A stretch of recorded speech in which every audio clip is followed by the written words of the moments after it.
Too long, didn't read. The series where I, a vet, read the studies so you don't have to. And today's study is a 2022 study published in the Journal of Veterinary Emergency and Critical Care. And it is talking about GI perforation after administration of NSAIDs. GI, gastrointestinal perforation, or basically making ulcers, which can also perforate through the wall and be a big issue, is a well-known adverse effect of NSAID drugs. But that being said, NSAIDs are one of the most commonly used drugs in veterinary medicine for its anti-inflammatory and pain control effects.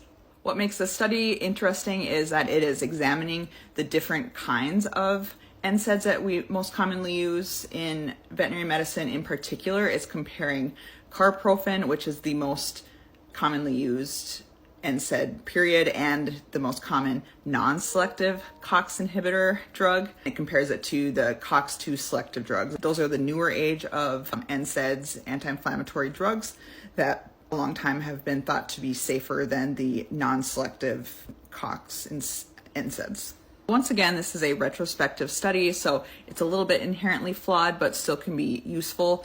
It retrospectively looked at all the gastric or duodenal perforation cases at a educational institution that happened over a 13-year period, and basically they identified 30 separate cases. But here's where it gets interesting.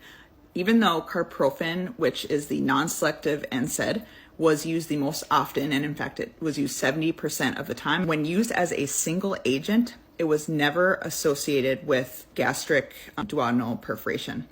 The other drugs were associated it when they were used as a single agent, and all of the drugs when used as two agents at once were at a much higher risk for perforation. The most common NSAID associated with gastric perforations was meloxicam, followed by daracoxib, firoxib, and piroxicam.